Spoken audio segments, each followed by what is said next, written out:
Flight of the Navigator, world speed record attempt at circumnavigating the Earth.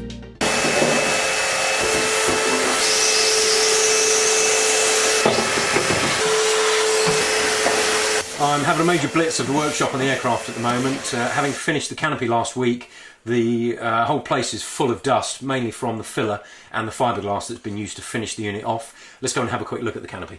And what you might have noticed is we're no longer in the workshop, so when you're building an aircraft, every part of the house becomes a storeroom, or indeed part of the workshop itself. And this piece at the back is known as the targa. This is another piece of fiberglass and filler, and what it does is it covers over the gap that would be between the moving part of the canopy and the fixed part of the canopy which sits under there. The reason for that is if they're butted up together and it's raining, the water will come in, whereas here it just runs off the top. You've got about a 1 inch overlap and then it just runs off the back of the aircraft. Right, so I've got two sets of tools here. The first one is for fluting, which basically puts an angle at the end of the pipe so it sits over the union. And then to bend the pipe, we've got this pipe bender here, which is 10 quid's worth actually, probably the cheapest thing in the workshop. And ultimately this is what it does look like. It's quite a complex series of bends.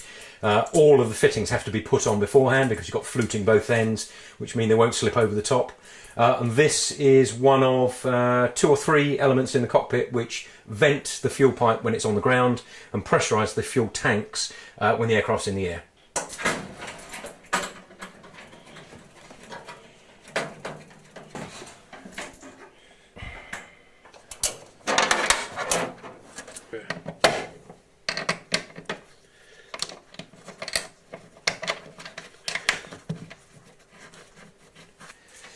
A total of 5 of these to fabricate and install. Once that's done, the next phase is actually quite exciting.